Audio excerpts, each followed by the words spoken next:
شاكر وأنور الفتح نيل ضربة جزاء في بداية المباراة. ماذا يقول؟ هنالك لمسة يد، يقول هنالك ضربة جزاء لنادي الفتح. قرار الصافرة البرتغالية،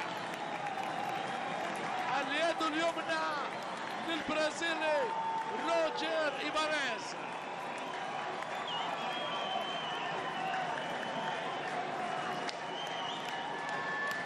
ضربة جزاء في وقت قاتل لفريق الفتح.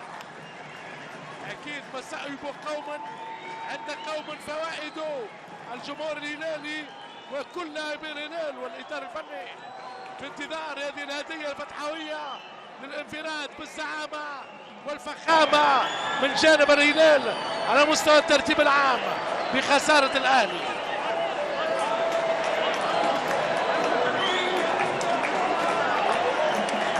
مراد باتنا صاحب ضربتي الجزاء،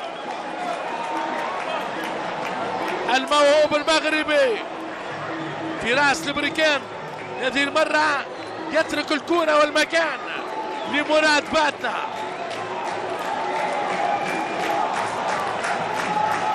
يصلي ينهار مع نهاية المشوار، بينما الثقة بالنفس موجودة عند المدرب الكرواتي سلافان بيليتش.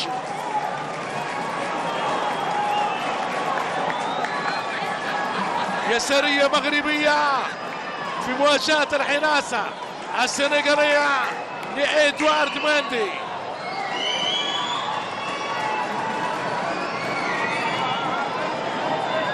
مراد من أجل أن ينال المراد باليسار،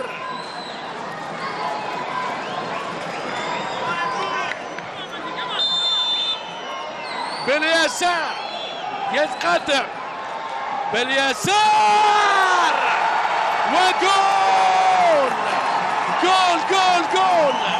مراد باتنا يؤشر على الثلاثية الفتحوية في هذه الليلة القوية. 3-1 للفتح أمام الأهلي في 5 مواعيد دوري الروشن. ينهار مع نهاية المشوار فريق الأهلي في هذه اللحظات ما أصعب الأوقات على إدوارد ماندي. يسارية مغربية ناجحة وقوية. الأهلي ينهار خارج الديار، والفتح يفتح طريق الانتصار.